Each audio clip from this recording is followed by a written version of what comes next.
Kapag sinabing signature dish, hindi ibig sabihin nito na ito lang ang bestseller ng restaurant. Ito ang mga pagkain na gustong kumatawan sa kanilang identity. Yung mga dish na gusto nilang sila ang maalala ng bawat customer. Kaya ngayon, tikman natin ang 5 signature dishes ng Julieta's Kitchen Cafe dito sa Barangay Pili, Sariaya Bypass, Sariaya, Quezon. Pero bago tayo kumain, unang napansin ko ang cafe mismo. Malinis, maliwalas at relaxing ang ambience. Hindi siya sobrang bongga, pero komportable at inviting. Isa ito sa mga cafe na pwedeng balikan para sa family lunch, barkada, o kahit simpleng weekend food treat. Simulan natin sa Chicken Delino. Sa unang tingin, simple lang ang presentation. Pero pagkatapos ng unang subo, ito agad ang naging personal favorite ko. Juicy, flavorful at sobrang tender ng chicken. Isa ito sa mga dish na hindi kailangang sobrang bongga ang presentation para mapabilib ka.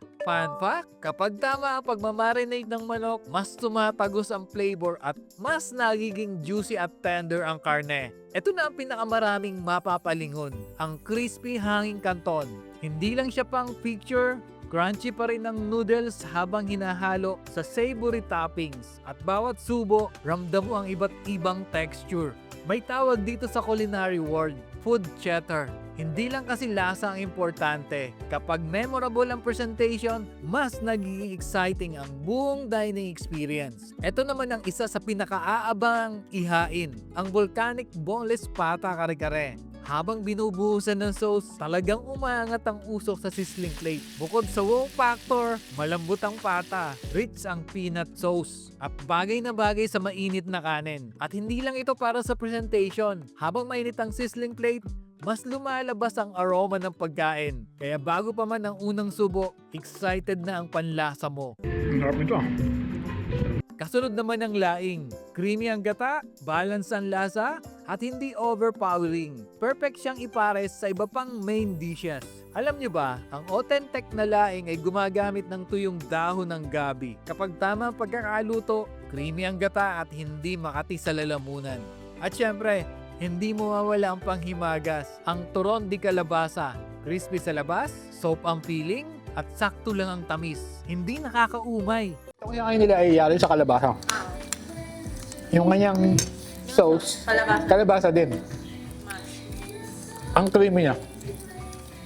Bonus trivia natin, ang kalabasa ay natural na mayaman sa beta-carotene na kino-convert ng ating katawan bilang vitamin A. Kaya hindi lang masarap, may dagdag sustansya pa. Sa 5 signature dishes na natikman ko, pinaka-favorite ko pa rin ang Chicken Delino. Pero kung presentation ng pag-uusapan, panalo talaga ang crispy hanging canton at volcanic boneless pata kare-kare. Hindi lang kami nabusog sa pagbisita dito, may natutunan din tayo kung bakit mahalaga ang presentation, kung ano ang signature dish, at kung paano nagiging bahagi ng dining experience ang bawat pagkain. Kung mapapadaan kayo sa Sariaya Bypass at naghahanap ng bagong food stop, baka gusto nyong isama ang Julieta's Kitchen Cafe sa inyong listahan. Ako nga pala si Diet. Maraming salamat sa panonood at magkita-kita tayo sa susunod nating food adventure. Papabayo pa konti.